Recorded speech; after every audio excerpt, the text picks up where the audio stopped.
कहते हैं किसी भी इंसान को अगर बचपन से थोड़ा थोड़ा जहर दिया जाए तो उस इंसान को उस जहर की आदत हो जाती है। वो सांप की तरह उस जहर को अपने अंदर रख सकता है और वक्त आने पर जहर निकाल भी सकता है। नताशा ने भी अपने मन में कई सालों से कुछ जख्मों को दबा कर रखा था।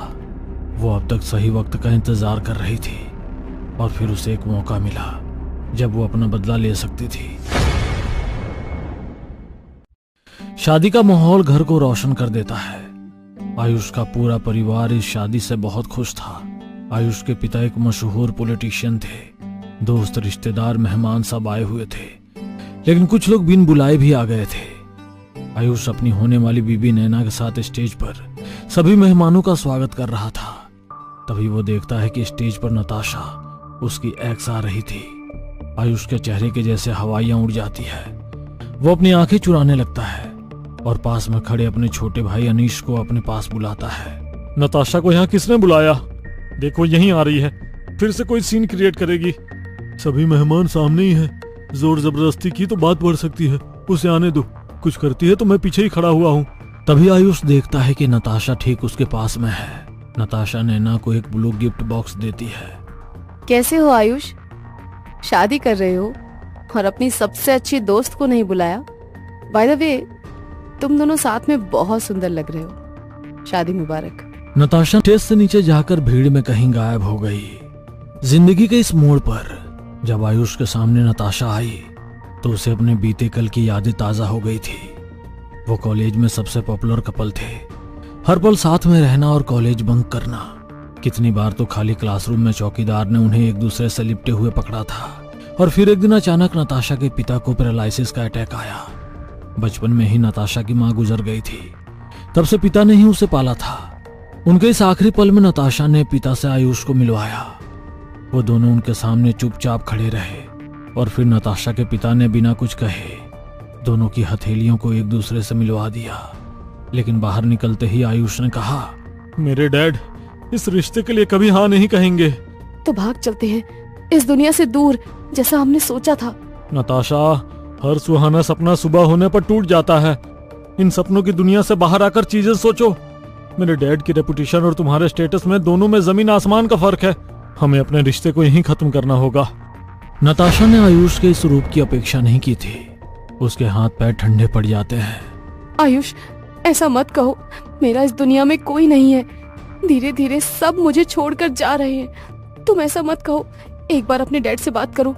तुम चाहो तो हम साथ में चलकर उनसे बात करेंगे। नताशा, वो नहीं मानेंगे। मुझे पता है तुम्हें भी बुरा लग रहा होगा, लेकिन आगे चलकर ये हम दोनों की दोस्ती के लिए एक अच्छा डिसीजन साबित होगा। जब प्यार हम दोनों ने किया था तो दूर जाने का डिसीजन सिर्फ तुम्हारा नहीं हो सकता। याद रखना, तुम्हें भी तुम्हारा प्यार कभी नहीं मिलेगा। नताशा आगे कुछ कहती, तभी वो देखती है कि उसके पिताजी व्हील चेयर पर बैठे हुए हैं। उन्होंने सारी बातें सुन ली थी। आयुष बिना कुछ कहे वहां से चला जाता है और फिर कभी लौट कर नहीं आता। इन दिनों इंसान अपनी फीलिंग्स को समझता नहीं बल्कि उसे काबू कर लेता है।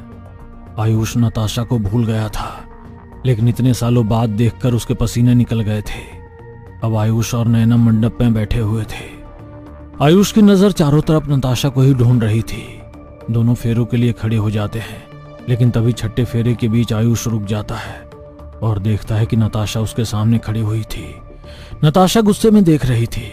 आयुष के पैर जैसे जमीन में गड़ जाते हैं। वो हिलने की कोशिश करता है, लेकिन हिल तक नहीं पाता। नताशा उसे देखती रहती है कि तभी नैना उसके कंधे पर हाथ रखती है और किसी जादू की तरह नताशा फिर से गायब हो जाती है।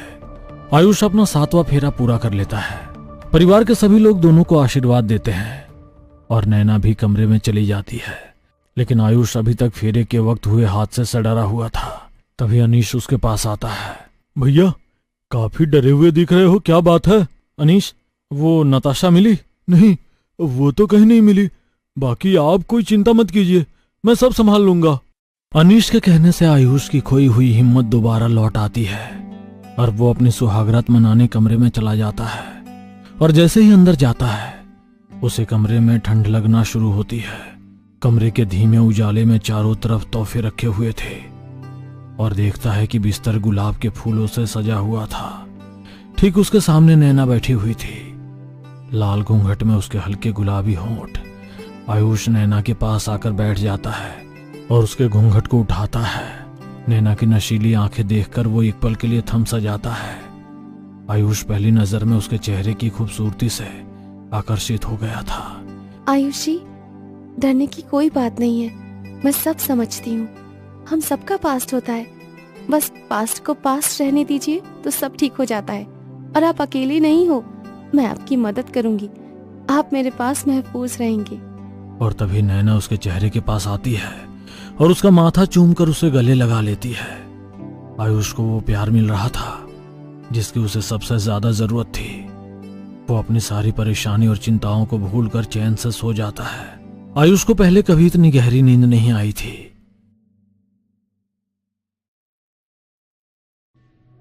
वो धीमे से अपनी आंखें खोलता है।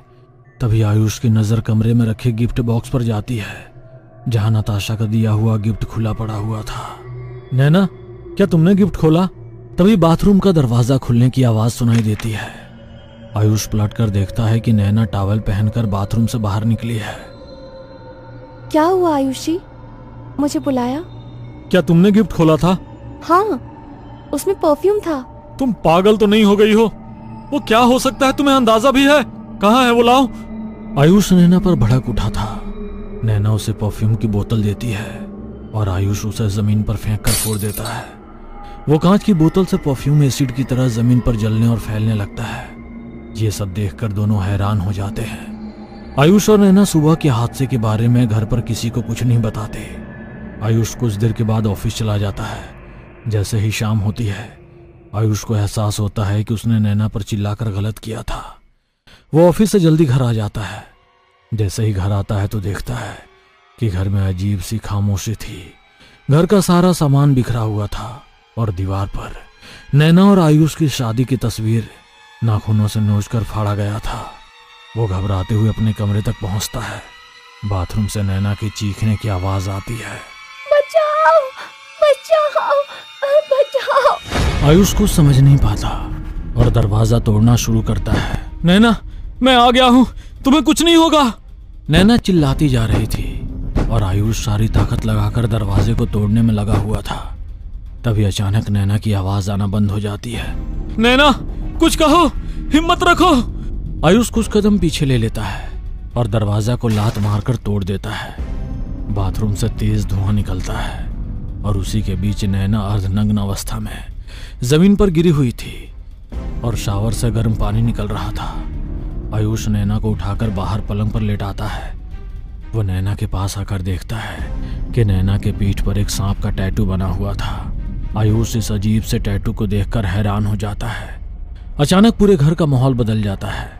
जब नैना होश में आई तो आयुष ने टैटू के बारे में उससे पूछा। ये निशान मुझे बचपन से बना हुआ है। मुझे बचपन में सांप सपने में आते थे। पिताजी ने एक गुरु से इसका कारण पूछा तो उन्होंने बताया कि मुझे काल सर्प दोष है, जिस कारण मेरा जीवन ज्यादा नहीं रहेगा। पिताजी डर गए, लेकिन गुरुजी ने कहा कि वो मुझे ठीक कर सकते हैं, लेकिन मुझे उनके साथ रहना होगा। और उसके बाद मैं उनके आश्रम में ही रहती थी। वो मुझ पर कई तांत्रिक विद्या करते, मुझे जहर पिलाते और फिर उन्होंने एक रात मेरी पीठ पर गर्म लोहे से ये निशान और ताज़ा करते हुए कहते हैं कि मुझे एक दिन सब याद आ जाएगा। क्या याद आ जाएगा? उसने मेरी आत्मा को जहर पीने वाली नागिन में बदल दिया था।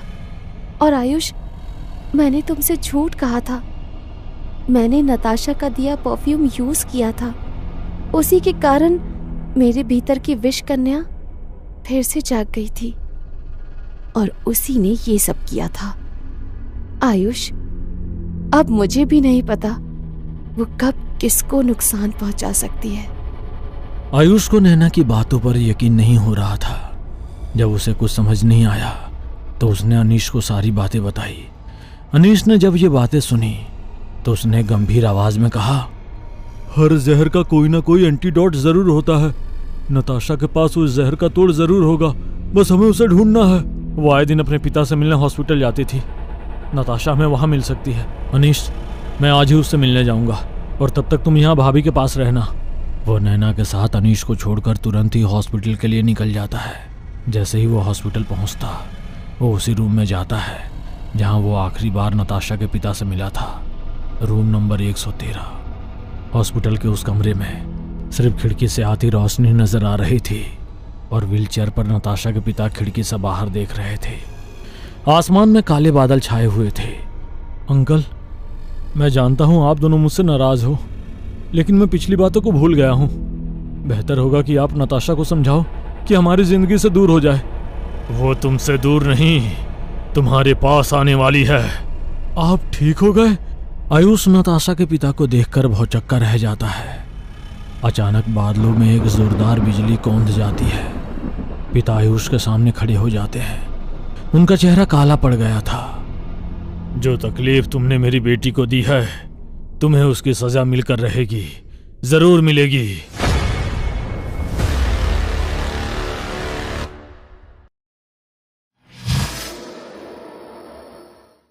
हेलो दोस्तों, यदि आप हमारे चैनल से नए जुड़े हैं तो हमारे चैनल एवी लाइव को सब्सक्राइब जरूर करें और अपने दोस्तों में शेयर करें।